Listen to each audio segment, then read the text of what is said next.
Shalom, salam sehat, salam sukacita, manbanta krina perpulungan ni Tuhan, japape kita ringan. Secara khusus mankam kekelengan kami sibas minggu tanggal 20 siwa September enda, minggu peningkatan ekonomi jemaat, pakai Tuhan kam guna ngelumbahkan kata Tuhan. Mari sidengkehkan kata dibata, si jadi perenungan tak ibas paksa indah, jana sopesie lebih ras sekitar toto. Bujur Bapa, alukan kami katandu ibas bahan khotbah minggu kami guna tanggal 20 siwa September, minggu peningkatan ekonomi jemaat. Tuhan, nampati kami arah kesasibadia, pakaikan kami katandu ibas kegeluhan kami. Ibas Yesus Tuhan kami. Amin. Kekelengan ni Tuhan, bahan tai buat ibas kuan-kuanen, atau Amsal 27 ayat 23 sampai 27 demikian firman Tuhan. Kenalah baik-baik keadaan kambing dombamu, perhatikan kawanan hewanmu, karena harta benda tidaklah abadi. Apakah mahkota tetap turun-temurun? Kalau rumput menghilang dan tunas muda nampak, dan rumput gunung dikumpulkan, maka engkau mempunyai domba-domba muda untuk pakaianmu dan kambing jantan untuk pembeli ladang. Pula cukup susu kambing untuk makananmu dan makanan keluargamu, dan untuk penghidupan pelayan-pelayanmu perempuan. Demikian jauh bacaan firman Tuhan dengan tema bekerja dengan baik. Ardahin Alumuhuli. Bapak Ibu dan Saudara yang dikasih oleh Tuhan, ada kutipan yang dituliskan Irawan Senda, seorang penulis novel demikian. Kadang sebuah pencapaian kesuksesan itu punya standar yang berbeda. Jangan terlalu terpaku dengan standar orang lain. Banyak orang yang akhirnya merasa terintimidasi dengan jalan sukses orang lain dan akhirnya terpuruk oleh sudut pandang orang lain untuk menggapai kesuksesannya. Lebih baik bijaksana bila kita memberi standar kesuksesan sendiri, tak perlu malu dengan lingkupnya, karena kesuksesan itu yang terpenting bukanlah besar kecil, namun bagaimana kita mensyukuri dan menghargai setiap proses. Kutipan ini mengingatkan kita untuk mensyukuri apa yang telah Tuhan berikan kepada kita dan terus bekerja dengan baik untuk mendapatkan kesuksesan kita tanpa harus membandingkannya dengan orang lain. Terkadang teknologi maju dengan sosial medianya membuat kita sibuk melihat kesuksesan orang lain, sehingga membuat kita terintimidasi. Padahal yang dipentingkan adalah usaha, bekerja dengan rajin, bekerja keras, dan tetap bersyukur dengan apa yang ada. Oleh karena itu, saudaraku yang dikasih Tuhan, pada saat ini di minggu peningkatan ekonomi jemaat, kita kembali diingatkan bahwa kerja adalah anugerah Tuhan yang harus disyukuri dan dikerjakan dengan baik. Dalam perikop yang menjadi perenungan kita, ini berbicara tentang kehidupan petani, peternak, menjadi petani yang sukses dan menjadi berkat. Kerja yang baik, kerja rajin, kerja keras yang dilakukan saat ini tidak hanya memenuhi kebutuhan keluarga saat ini, tetapi juga kehidupan keluarga di masa depan. Dan ada beberapa hal yang harus kita perhatikan dalam meningkatkan ekonomi, yaitu modal, proses, hasil, dan yang paling penting adalah kepercayaan kepada Tuhan. Mari kita renungkan satu persatu. Yang pertama adalah modal. Di ayat 23 dikatakan mengenal baik-baik dan memperhatikan keadaan kambing, domba, dan kawanan ternakmu. Bahasa Karo, piaralah asu-asundu alumuhuli. Ungkapan kenal dan memperhatikan kambing domba merujuk kepada kerja rajin. Petani yang rajin atau yang baik akan memperhatikan keadaan ternaknya. Apakah makanan ternakku cukup? Makanan yang cukup dan baik akan membuat kawanan ternak sehat. Sebaliknya, kalau makanan yang kurang menjadikan kambing domba kurus dan tidak terurus, artinya di sana diperlukan rumput yang banyak. Jadi dia harus mengenal baik dan memperhatikan keadaan kambing dombanya dengan baik. Dan yang kedua adalah proses. Ayat 25 di sana dikatakan bahwa kalau rumput lenyap dan tunas muda nampak dan rumput di gunung dikumpulkan. Terjemahan TB2 tumbuh-tumbuhan, ya, sana tumbuh-tumbuhan dikumpulkan. Ayat ini mengajarkan kita perlunya kerja keras untuk mengembangkan apa yang ada pada kita. Ya. Yang modal tadi itu yang sudah Tuhan berikan itu harus ditata layankan dengan baik. Tidak mungkin cita-cita kita punya kambing domba yang sehat, gemuk, tapi gak pernah dikasih makan. Oleh karena itu tadi di sana dikatakan rumput lenyap. Jumlah kawanan domba banyak mengakibatkan rumput cepat habis dan muncul tunas muda. Artinya butuh waktu menunggu tumbuh-tumbuhan tumbuh untuk menjadi rumput lagi sehingga kembali lagi menjadi makanan ternak. Dan apa yang dilakukan petani? Dia harus pergi ke gunung-gunung untuk mengumpulkan tumbuh-tumbuhan bagi kawanan ternaknya.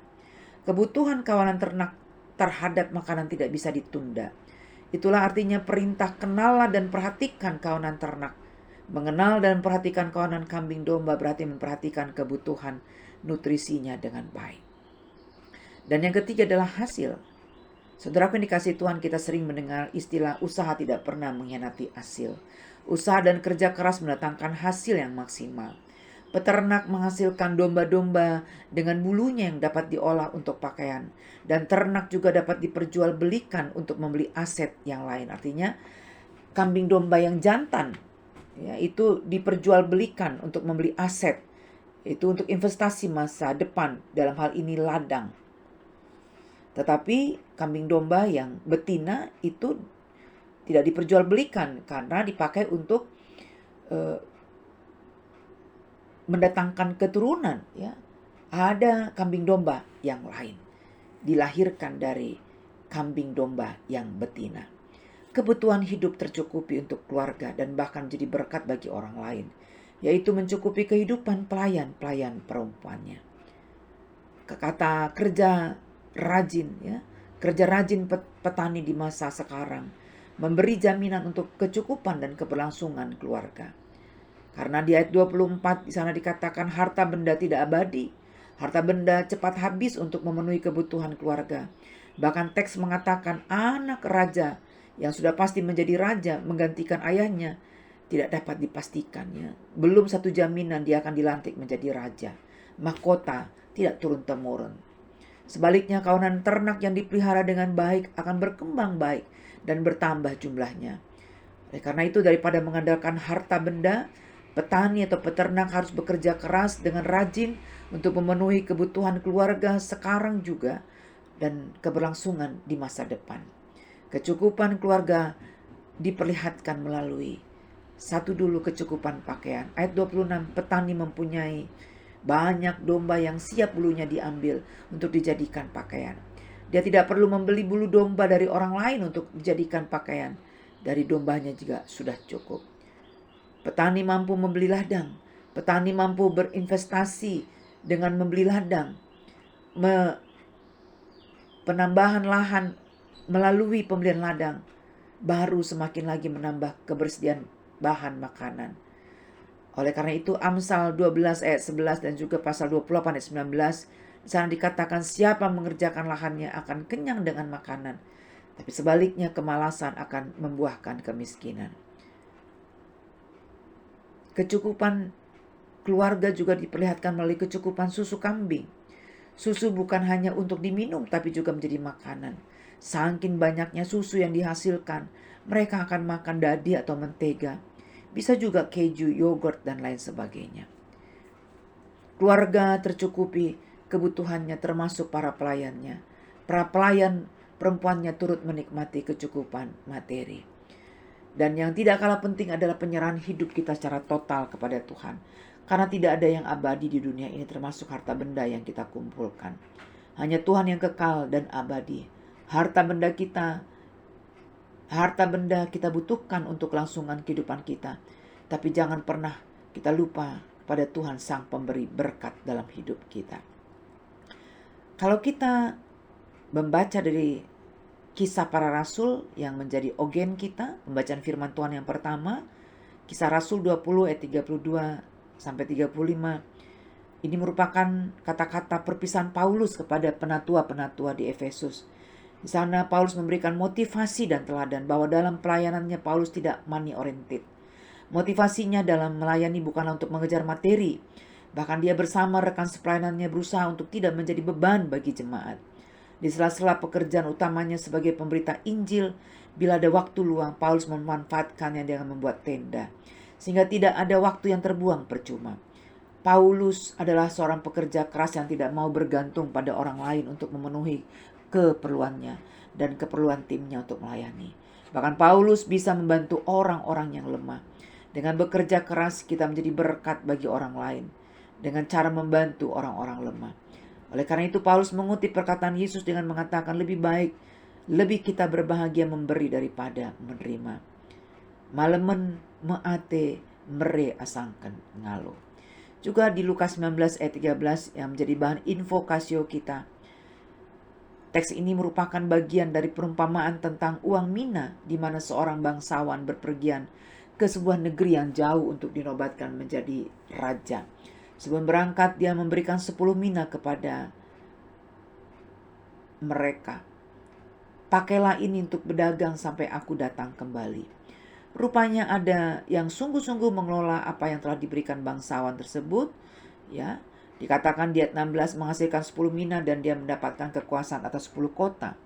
Ayat 18 menghasilkan 5 mina dan dia mendapatkan kekuasaan atas 5 kota. Dan yang ada juga sama sekali tidak melakukan apa-apa. Di ayat 20 dia menyimpannya saja dalam sapu tangan dan akhirnya mina yang ada padanya diberikan kepada orang yang punya 10 mina dan dia mendapatkan hukuman. Saudaraku yang dikasihi Tuhan, perumpamaan ini mengajarkan kita untuk bekerja rajin dan bertanggung jawab dengan apa yang sudah Tuhan berikan kepada kita. Bapak, Ibu, dan saudaraku yang dikasihi oleh Tuhan, tema kita pada minggu peningkatan ekonomi jemaat ini, bekerja dengan baik, erdahin alumuhuli. Bekerja adalah anugerah yang diberikan Tuhan kepada kita. Sebagai rasa syukur atas apa yang telah Tuhan berikan, baik kesehatan, kekuatan, kepandaian, keterampilan, pekerjaan, dan lain sebagainya. Mari kita pakai semua itu dengan maksimal, bekerja dengan penuh integritas. Kita menginginkan ekonomi kita semakin meningkat, lebih baik dari sebelumnya. Kalau bisa jangan mundur. Tapi pada kenyataannya terkadang terjadi pasang surut dalam kehidupan. Artinya yang paling penting adalah semangat bekerja dan tangguh menghadapi setiap tantangan yang ada.